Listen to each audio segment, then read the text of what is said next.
Hello everyone, welcome to the channel Campus Lecture।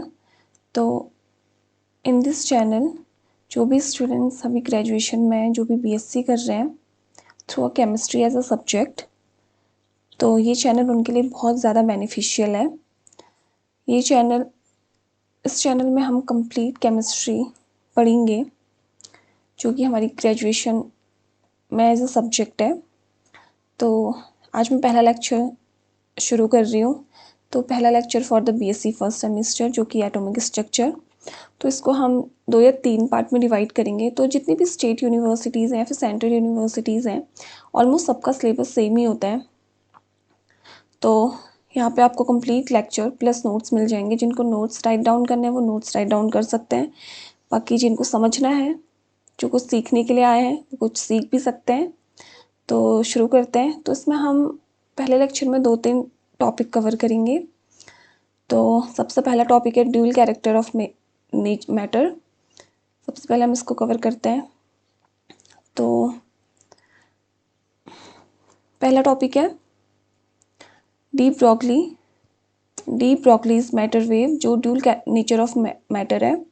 तो सबसे पहले अल्बर्ट आइंस्टाइन ने प्रपोज किया था। अल्बर्ट आइंस्टाइन ने बताया था कि ड्यूल कैरेक्टर क्या होता है। अल्बर्ट आइंस्टाइन ने ड्यूल कैरेक्टर किसके बेसिस पे बताया था? On the basis of electromagnetic radiation in 1905। Okay फिर उसके बाद मैक्सवेल ने बताया था। मैक्सवेल ने ड्यूल कैरेक्टर किसके बेसिस पे बताया था? Wave character. वेव कैरेक्टर उसने किससे एक्सप्लेन किया था? By diffraction, interference and polarisation. और ड्यूल कैरेक्टर, वेव कैरेक्टर इन सबसे एक्सप्लेन किया था। और जो पार्टिकल कैरेक्टर है वो एक्सप्लेन किया था on the basis of Planck quantum theory. तो सबसे पहले अल्बर्ट आइंस्टाइन ने प्रपोज किया dual character on the basis of electromagnetic radiation. उसके बाद मैक्सवेल ने एक्सप्लेन किया थ्रू वेव कैरेक्टर और पार्टिकल कैरेक्टर। वेव कैरेक्टर उसने किससे डिफाइन किया? By diffraction, interference and polarisation. और जो पार्टिकल कैरेक्टर है वो किससे एक्सप्लेन किया? थ्रू प्लैंक क्वांटम थ्योरी से एक्सप्लेन किया। तो इन सब के बाद जो फाइनल मैं जिसने बताया ड्यूल नेचर ऑफ मैटर, वो थी डी ब्रोगली, जो कि फ्रेंच फिजिसिस्ट थे। लुइस डी ब्रोगली 1924 में इन्होंने एक्सप्लेन किया, उन्होंने बताया not only the light but all the material objects कौन से, जो both micro and macroscopic level के हैं, उनमें इन्होंने ड्यूल कैरेक्टर एक्सप्लेन किया। माइक्रो और मैक्रोस्कोपिक मतलब इलेक्ट्रॉन्स, प्रोटॉन्स, एटम, जो कि बहुत छोटे साइज़ के होते हैं, जो कि हमको नेकेड आई से दिखाई नहीं देते। ओके, उन्होंने बताया कि इनमें भी जो माइक्रो और मैक्रोस्कोपिक पार्टिकल्स हैं, इनमें भी हमको ड्यूल कैरेक्टर शो होता है। ड्यूल कैरेक्टर क्या? Wave character and particle character, particle properties, इन दोनों को वेव कैरेक्टर, ड्यूल कैरेक्टर में समझ जाओ। जो ड्यूल कैरेक्टर है वो वेव प्लस पार्टिकल दोनों को मिला के ड्यूल कैरेक्टर हम इसको बोलते हैं। ओके, तो उन्होंने, जो डी ब्रोगली हैं, उन्होंने बताया कि ड्यूल कैरेक्टर, वेव कैरेक्टर और पार्टिकल कैरेक्टर दोनों शो करता है, जो कि मैक्रो और मैक्रोस्कोपिक लेवल के मटेरियल्स होते हैं। ओके, तो उन्होंने फिर हमको एक इक्वेशन ड्राइव की जिसको हम डी ब्रोगली रिलेशन बोलते हैं। उन्होंने यहाँ पे क्या पकड़ा? आइंस्टाइन की एक इक्वेशन पकड़ी और प्लैंक क्वांटम थ्योरी की एक इक्वेशन पकड़ी, जिसको हम E=h नहीं बोलते हैं, where h is the Planck constant. h को हम प्लैंक कांस्टेंट बोलते हैं and v is the velocity या फ्रीक्वेंसी।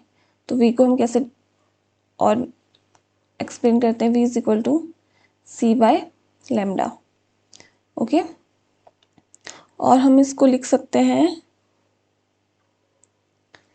कैसे? Just a second. और हम इसको लिख सकते हैं E=mc²। Okay, c is the speed of light, h is the Planck constant, m is the mass, जिसका भी है। तो और इसको हम कैसे लिख सकते हैं? E=m v²। ये जितना भी है v, वी स्क्वायर के फॉर्म में और यहाँ पे भी सी स्क्वायर के फॉर्म में। और हम इसको कैसे लिख सकते हैं, h v by lambda is equal to M v square, जिसमें से वी से कैंसिल हो जाएगा तो एच बाई लैम्डा क्या बनेगा, एम वी। और एम वी को हम क्या बोलते हैं, मोमेंटम। एम वी को हम पी से रिप्रेजेंट करते हैं विच इज़ मोमेंटम। और तो हम इसको पी से रिप्रेजेंट करेंगे तो क्या हो जाएगा, lambda is equal to h by p, या फिर lambda is equal to p को हम एम वी लिखेंगे तो एच बाई एम वी। इस पूरी इक्वेशन को डी ब्रॉगली इक्वेशन बोलते हैं। तो डी ब्रॉगली इक्वेशन में जनरली ये ध्यान रखो कि ड्यूल कैरेक्टर किस पे होता है, या फिर आपके एग्जाम में डी ब्रॉगली इक्वेशन आ गया तो आपको ये पूरी इक्वेशंस भी लिखनी पड़ेंगी कि कैसे क्या क्या होता है, कौन सा मास है, कौन सा प्लैंक कांस्टेंट है। उसने आइंस्टाइन की इक्वेशन और प्लैंक जो कांस्टेंट है उन दोनों को मिला के एक इक्वेशन ड्राइव की जो कि हमको ड्यूल नेचर बताती है। तो यहाँ पे बोला है तो जो लैम्डा करस्पॉन्ड्स होता है वेव कैरेक्टर। देखो जो लैम्डा है वो वेव कैरेक्टर को शो कर रहा है और जो पी है वो particle character. This momentum show the particle character and this lambda show the wave character. तो ड्यूल कैरेक्टर शो करेगा this the momentum of moving particle. Momentum of moving particle, P is the momentum of particle जो inversely proportional होता है lambda के, wavelength associated to it. ठीक है, तो जो de Broglie is applicable to particles of all sizes and dimension, but the wave character जो material particle है वो सबके लिए एप्लीकेबल होगा, पर जो वेव कैरेक्टर होता है वो सिग्निफिकेंटली फॉर माइक्रो ऑब्जेक्ट्स के लिए एप्लीकेबल होता है। तो जनरली डी ब्रॉगली जो इक्वेशन होती है वो स्मॉल पार्टिकल्स के लिए ज़्यादा यूज़फुल होती है, स्मॉल पार्टिकल्स के लिए ज़्यादा डिटरमाइन करती है। ओके, तो ये होगी डी ब्रॉगली जो dual nature of matter explain करता है। तो नेक्स्ट हम पढ़ेंगे हेज़नबर्ग अनसर्टेनिटी प्रिंसिपल। आई होप आपको ये वीडियो समझ में आ रही हो, आपको ये टॉपिक समझ में आ गया हो। तो नेक्स्ट है हेज़नबर्ग अनसर्टेनिटी प्रिंसिपल। तो हेज़नबर्ग क्या बोलता है, हेज़नबर्ग सिंपली बोलता है it is impossible to determine simultaneously both the position and momentum of a moving particle at the same time और एक्यूरेटली। तो सिंपली हेज़नबर्ग ये बोलता है कि हम पोजीशन और मोमेंटम, मोमेंटम मतलब वेलोसिटी, वेलोसिटी किसकी होगी, मूविंग पार्टिकल की होगी। अगर वो एक जगह पे होगा तो उस पर वेलोसिटी होगी नहीं जब तक वो मूव नहीं कर रहा है। तो हेज़नबर्ग ये बोलता है कि पोजीशन और momentum eight the same time हम डिटरमाइन नहीं कर सकते, ये इम्पॉसिबल है। साइमल्टेनियसली मतलब eight the same time, this word is very important. Simultaneously मतलब एक टाइम पे दोनों चीज़ें डिटरमाइन नहीं कर सकते। It is impossible to determine simultaneously both the position as well as the momentum velocity of a moving particle. Okay, हम same time पे डिटरमाइन भी नहीं कर सकते और एक्यूरेट अगर हम डिटरमाइन करने की कोशिश करेंगे तो वो एक्यूरेट नहीं आएगा, वो बहुत ज़्यादा डिफ्लेक्शन शो करेगा which is not the correct answer. Okay, तो हेज़नबर्ग क्या बोलता है, to describe the character of sub atomic particles के लिए दैट बिहेव्स एज वेव। जो हेज़नबर्ग होता है 1927 में एक प्रिंसिपल बताते हैं जो कि कहते हैं हेज़नबर्ग अनसर्टेनिटी प्रिंसिपल। ओके, तो इसकी इक्वेशन क्या है, delta x into delta p is greater than and equal to h upon 4 pi. इसको याद कर लेना, अगर आपसे एग्ज़ाम में पूछती है तो डेफिनेशन के साथ साथ इक्वेशन इज़ वेरी इंपॉर्टेंट। जो आपके एग्जामिनर होते हैं वो डेफिनेशन के साथ साथ इक्वेशन भी देखते हैं कि डेफिनेशन तो चलो रट के याद कर ली, उसको इक्वेशन आती है या नहीं आती। ओके, तो आपको दोनों चीज़ें दिमाग में अभी से पढ़ोगे तो बहुत सारी चीज़ें दिसंबर में एग्ज़ाम होता है तो आपको क्लियर हो जाएंगी। अभी से पढ़ना शुरू करो, समझना शुरू करो, नोट्स बनाओ, अपने नोट्स बेस्ट नोट्स होते हैं। मैंने भी अपने टाइम पे अपने नोट्स बनाए थे। मैंने प्रॉपर बुक से मैं नोट्स बनाती थी, इक्वेशंस पढ़ती थी, उनको लिखती थी। तो आप भी ये चीज़ें अभी से हैबिट में लेके आओ तो आपको बहुत अच्छे से समझ में आएगा। तो नेक्स्ट देखते हैं, delta x into delta p is greater than equal to h upon 4 pi. और पी क्या है, मोमेंटम है। पी को हम कैसे लिखते हैं, और p is equal to M v. अभी हमने ऊपर पे देखा था। तो delta x m into v, इसको यहाँ पे इक्वेशन पी की जगह पे एम वी को पुट किया तो ये आ गया P is equal to M V और delta P is equal to M delta V. Okay, ये सब चीज़ें एक्सप्लेन की है यहाँ पे। डेल्टा एक्स क्या है? अनसर्टेनिटी या फिर एरर इन पोजीशन, जितना भी एरर आएगा पोजीशन पे उसको हम डेल्टा एक्स बोलते हैं। और डेल्टा पी और डेल्टा वी क्या कहते हैं? Uncertainty is momentum and the velocity. H तो सबको ही पता ही है, प्लैंक कांस्टेंट होता है। ओके, तो नेक्स्ट है स्कॉन्डियर वेव इक्वेशन। इसकी डेरिवेशन थोड़ी लेंदी है, आप पढ़ते रहोगे, इसको ड्राइव में लाते रहोगे, थोड़ा समझोगे तो आपको आ जाएगी समझ में।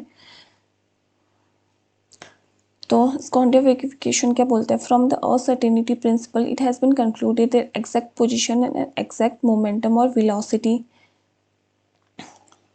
of a microparticle can be replaced by the concept of probability. तो Schrodinger wave equation generally probability या फिर wave function of electron, Schrodinger equation generally probability of finding of electron, ठीक है, ये डिटरमाइन करता है।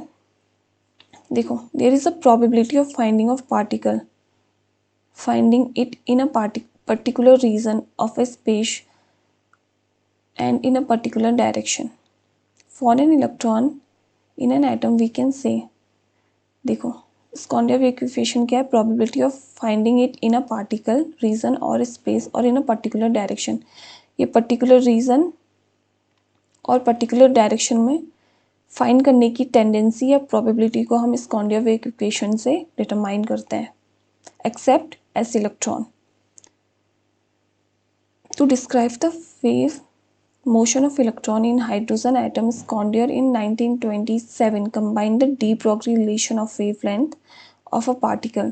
तो स्कॉन्डियर ने किसको कंबाइन किया? डी ब्रोगली वेवलेंथ, जो डी ब्रोगली रिलेशन है वेवलेंथ को, उसको कंबाइन किया। किससे कंबाइन किया? Differential equation for standing wave. इन दोनों को कंबाइन करके उसने स्कॉन्डियर वेव इक्वेशन बनाई मैथमेटिकली, जिसको हम हर जगह आजकल यूज़ करते हैं टू एक्सप्लेन द एटॉमिक और जो मॉलिक्यूलर सिस्टम्स होते हैं उनमें जो प्रोबेबिलिटी होती है फाइंडिंग करने की, उसमें हम इसको डिटरमाइन करते हैं। तो इसने 3 डायमेंशनल स्पेस में इसको एक्सप्लेन किया along x y and z axes. हमारे पास 3 एक्सेस होती हैं, सबको पता होगा, जिसको हम एक्स वाई और जेड एक्सेस बोलते हैं। तो उसने इसको कैसे डिटरमाइन किया? डेल्टा स्क्वायर साई, अच्छा ये यहाँ पे आ गया, तो ये हो जाएगा delta square psi upon d psi y delta square z और यहाँ पे लैम्डा स्क्वायर। ये तीनों डायमेंशन की हो गई। और इसको हमने जब इससे इंटू किया 4 pi square upon lambda square, psi सब में कांस्टेंट है। ओके, इसको हमने 0 के इक्वल रखा। और फिर उसके बाद जो 3 डायमेंशनल है उसको हमने वी स्क्वायर, जिसको हम डेल स्क्वायर बोलते हैं, ये देखो वी जिसको हम डेल बोलते हैं, डेल स्क्वायर शाई, क्योंकि सब में शाई है, इसको हमने 3 डायमेंशनल जितने भी हैं एक्स वाई एंड जेड, इनको हमने क्या बोला? Del square 4 pi upon lambda square psi is equal to 0। Psi is the constant जो कि हमको बाद में मिल जाएगा। और जो कि डेल स्क्वायर क्या है? देखो यहाँ पे इसने बोला है del square x, del square delta square y और डेल्टा स्क्वायर जेड, इसको हमने कंबाइन करके डेल स्क्वायर बोला है। Lambda is the de Broglie relation, lambda क्या हो गया? H upon m v. अब यहाँ पे लैम्डा को पुट करो, लैम्डा स्क्वायर को, देखो बहुत लोग को समझ में नहीं आ रहा होगा, ये हमने 4 pi square lambda square, lambda की वैल्यू क्या है? Lambda is equal to h upon m v. तो लैम्डा स्क्वायर क्या हो गया? लैम्डा स्क्वायर हो गया h square upon m square v square. तो हमने यहाँ पे पुट करेंगे तो क्या आएगा? 4 pi square lambda square upon h square, m v ऊपर जाएगा, एम स्क्वायर वी स्क्वायर। देखो यहाँ पे भी यही लिखा है, ठीक है, इसको पुट किया, ये आ गया। तो बहुत बेसिक इक्वेशंस हैं यहाँ पर। आप हाई क्लासेस में जाएंगे तो इससे और कॉम्प्लिकेटेड इक्वेशन मिलेंगी जिसको आपको ड्राइव करना पड़ेगा, लिखना पड़ेगा, ठीक है। जो वी है काइनेटिक एनर्जी एंड पोटेंशियल है, potential and total energy is equal to, जो टोटल एनर्जी होती है उसको हम kinetic energy plus potential energy is v, kinetic energy और पोटेंशियल एनर्जी के टर्म्स में लिखेंगे तो टोटल एनर्जी क्या आ गई, kinetic energy is equal to half m v square. तो इसको हम जब अब इक्वेशन में पुट करेंगे तो ये आएगा del square psi upon 8 pi square m square is equal to 8 pi square m upon h square into e minus v psi is equal to 0। Okay, तो इस इक्वेशन को हम कहते हैं स्कॉन्डियर वेव इक्वेशन। जो ये इक्वेशन है इसको हम बोलते हैं स्कॉन्डियर वेव इक्वेशन। तो नेक्स्ट है जो शाई और साई स्क्वायर, इनके सिग्निफिकेंस क्या है। तो जो शाई होता है उसको हम क्या बोलते हैं, which denotes the wave function, ये वेव फंक्शन ऑफ इलेक्ट्रॉन को डिनोट करता है। इसका जो शाई है itself has no physical significance but is generally क्या रिप्रेजेंट करता है, amplitude of wave, amplitude of electron wave. तो शाई जो होता है वो, इसको आप पढ़ लेना, ऐसा कुछ इसमें खास है नहीं। जो शाई होता है वो रियल और इमेजिनरी दोनों होता है। सम रियल वैल्यूज़ के लिए शाई अप्रिशिएबल होता है, जबकि जो बहुत ज़्यादा स्मॉल होते हैं उनके लिए नेगलेक्ट हो जाता है। ओके, शाई क्या है, कंटिन्यूस है, फाइनाइट है, सिंगल वैल्यूड है, electron probability space related to psi is equal to 1। जो इलेक्ट्रॉन प्रोबेबिलिटी होती है वो 1 होती है। शाई को हम क्या बोलते हैं, एन फंक्शन भी बोलते हैं। कैरेक्टराइजेशन, एन का मतलब कैरेक्टरिस्टिक्स होता है। जो साई स्क्वायर है ये क्या करता है, probability of finding an electron of a given energy. ठीक है, शाई स्क्वायर क्या होता है, probability of finding of electron, okay, of a given energy. Psi is also a real quantity and correspond to probability density per unit volume. Okay, ये आप देख लेना। तो नेक्स्ट है रेडियल और एंगुलर वेव फंक्शन, ये भी आपके सिलेबस में है। रेडियल वेव फंक्शन को हम आर से रिप्रेजेंट करते हैं और एंगुलर वेव फंक्शन को साई से रिप्रेजेंट करते हैं। मतलब ये पूरी इक्वेशन एंगुलर के लिए होती है और ये पूरी इक्वेशन साई के लिए होती है। ये जनरली जब हम प्रोबेबिलिटी डिस्ट्रीब्यूशन कर्व बनाते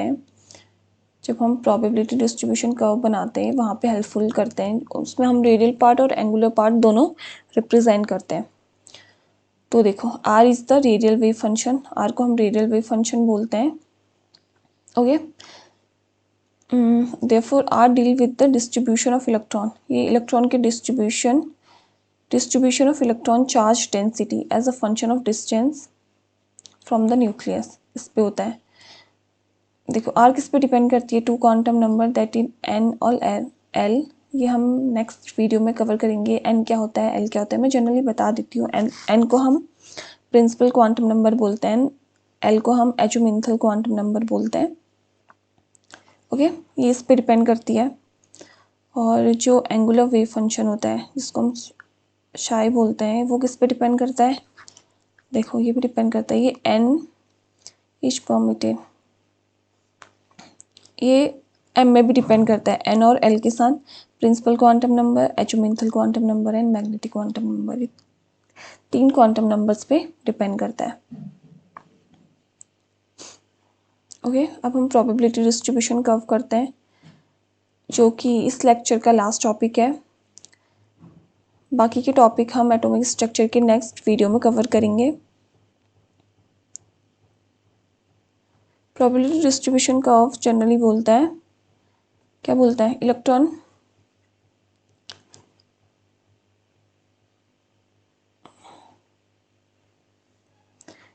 प्रोबेबिलिटी फंक्शन को हम इससे रिप्रेजेंट करते हैं, electron probability function, psi square, volume of cell. देखो the probability of chance of finding of electron in 3 dimensional space around the nucleus. एक न्यूक्लियस के अराउंड 3 डायमेंशनल स्पेस में प्रोबेबिलिटी ऑफ फाइंडिंग, यहाँ पे इलेक्ट्रॉन्स प्रेजेंट होंगे तो probability of finding of electron around the nucleus in 3 dimensional space को हम probability distribution curve से इलेक्ट्रॉन प्रोबेबिलिटी फंक्शन बोलते हैं, जिसको हम डी से रिप्रेजेंट करते हैं। और डी किससे डी की इक्वेशन कहते हैं साई, हमने ऊपर पढ़ा था स्कॉन्डर्ड वेव इक्वेशन, जो कि प्रोबेबिलिटी होती है finding of electron into volume of cell, जितना भी वॉल्यूम है शेल का। Okay, this is known as the electron probability function. Okay, these curves are very important. अगर आपके एग्जाम में पूछते हैं तो आपको ये कर्व्स बताने हैं। रेडियल प्रोबेबिलिटी कर्व, देखो ये 1s के लिए है, this is for 1s, this is for 2s, this is for 2p, this is for 3s, 3p, 3d। सबने एक इक्वेशन, एक डायग्राम हमेशा पढ़ा होगा कि इलेक्ट्रॉन कैसे कैसे फील होते हैं। 2p, 3s, 3p। जैसे हम नीचे को बढ़ते जाते हैं तो हर एक ऑर्बिटल के साथ नहीं, हर एक शेल में एक ऑर्बिटल बढ़ते जाता है। जैसे 1s में सिर्फ एक ऑर्बिटल है, 2s में 2p भी आ गया, 3s में d आ गया p के साथ। ओके, तो 1s में देखो, 1s में सिर्फ एक कर्व आ रहा है, जबकि 2s में ये कर्व किसका है, 1s का। अब 1s 2s, ऐसे हम 3s में देखेंगे तो that is for curve 1s, that is for 2s and that is for 3s। S में 3 ऑर्बिटल्स हो गया, सब ऑर्बिटल्स हो गए, तो तीनों को शो करेगा। अब देखो 2p में देखो सिर्फ एक है, p 1 में तो है नहीं, तो सिर्फ एक कर्व शो करेगा।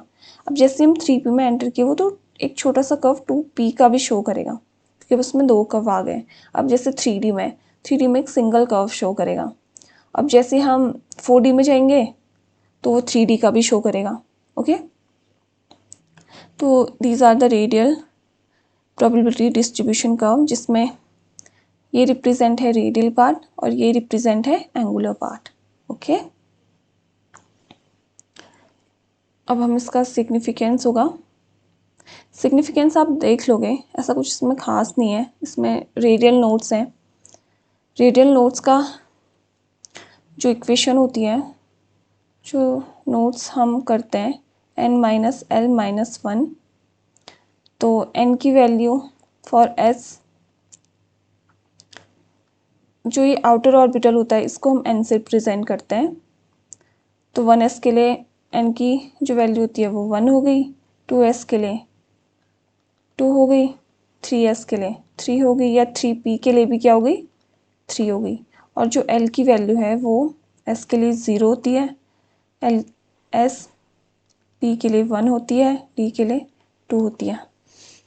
अब जो नंबर ऑफ नोड्स होते हैं वो इस इक्वेशन से आते हैं। तो अगर हम 1s का निकालेंगे तो 1 के लिए n की वैल्यू क्या है 1, l की वैल्यू क्या है s के लिए 0 -1, तो 1s के लिए नोट्स आ गए 0, 1s के लिए नोट्स आए हैं 0। अब हम 2s का निकाल के एक और देख लेते हैं। 2s के लिए n की वैल्यू 2 हो गई, l की वैल्यू s के लिए 0 है -1, तो इसमें कितने नोट्स आएंगे, नंबर ऑफ नोट्स इज 1। तो एक जनरल इक्वेशन होती है probability of finding the notes हम कैसे डिटरमाइन करते हैं, ये एक जनरल इक्वेशन है, ये बहुत काम आएगी बात के लिए भी। आपको नोट्स कोई क्वेश्चन में पूछेंगे, शॉर्ट आंसर टाइप में पूछ लेंगे कि 3D के नोट्स बता दो, 4D के नोट्स बता दो, 2S के नोट्स बताओ कैसे निकालते हैं, कितने नोट्स आते हैं, तो इसको आप देख लेंगे। तो आई होप आपको ये वीडियो पसंद आई हो। अगर आपको ये वीडियो पसंद आई हो, थोड़ी भी हेल्पफुल लगी हो, तो please like and subscribe the channel. Thank you. तो नेक्स्ट वीडियो में हम बाकी के टॉपिक्स कवर करेंगे। आज के लिए इतना ही। Thank you.